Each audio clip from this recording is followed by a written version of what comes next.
আসসালামু আলাইকুম রহমতুল্লাহি ওবারাকাতুহ। প্রিয় দর্শক, যাকাত আর্থিক এবাদত। অন্যান্য এবাদতগুলো আল্লাহর সাথে বান্দার সাথে সম্পর্ক, আর যাকাত আল্লাহর সাথে বান্দার সাথে সম্পর্ক এবং বান্দার সাথে সম্পর্ক। অর্থাৎ একদিকে যাকাত আল্লাহর হক, দ্বিতীয় দিকে যাকাত বান্দার হক।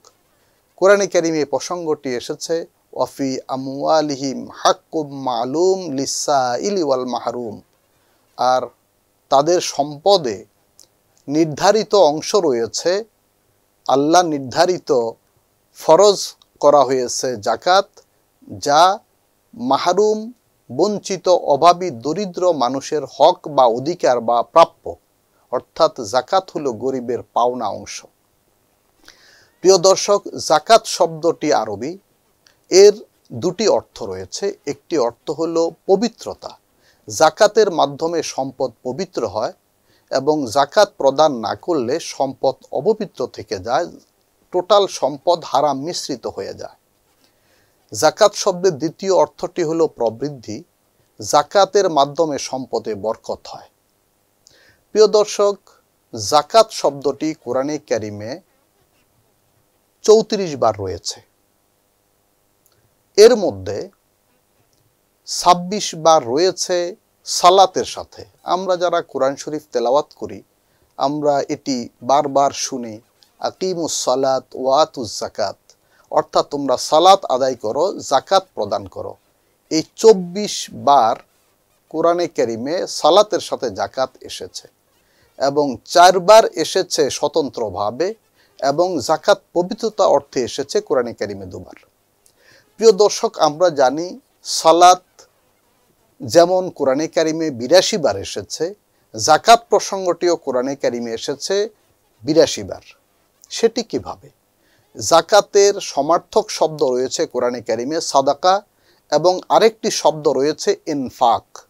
আমরা দেখি সূরা বাকারার 3 নম্বর আয়াতে আল্লাহ রাব্বুল আলামিন বলেছেন, আল্লাযীনা ইউমিনুনা বিল গায়ব ওয়া ইউকিমুনাস সালাত ওয়া মিম্মা রাযাকনাহুম ইউনফিকুন। অর্থাৎ মুমিন বা বিশ্বাসী তারা, মুত্তাকিন তারা, যারা গায়বে বিশ্বাস করে বা অদৃশ্যে বিশ্বাস করে এবং সালাত কায়েম করে আর যাকাত প্রদান করে।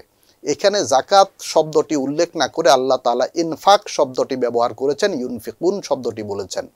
টোটাল যাকাত, সাদাকা এবং ইনফাক এই 3টি শব্দের সমন্বয়ে কোরআনে কারিমে যাকাত প্রসঙ্গটি এসেছে 82 বার। সুবহানাল্লাহ।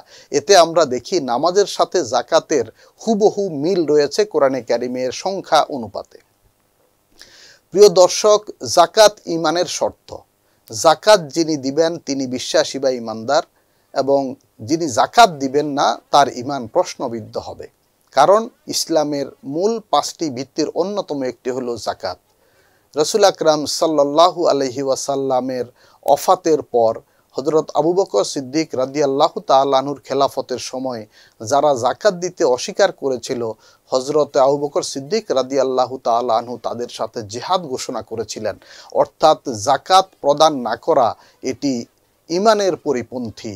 অর্থাৎ যিনি ঈমানদার তিনি যাকাত দিবেন, যিনি যাকাত দিবেন না তিনি ঈমানদার নয়, তার সাথে মুমিনদের জিহাদ হবে।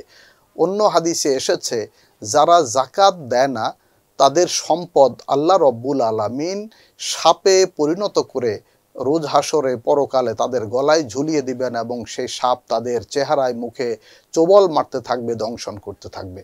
কোরআনে কারিমে এসেছে আল্লাহ রব্বুল আলামিন বলেছেন, যারা সম্পদ সঞ্চয় করে এবং তারা যাকাত প্রদান করে না, তাদের এই সম্পদকে ধাতুতে পরিণত করে সেটি আগুনে উত্তপ্ত করে তাদের কপালে এবং পিঠে দাগ দেয়া হবে।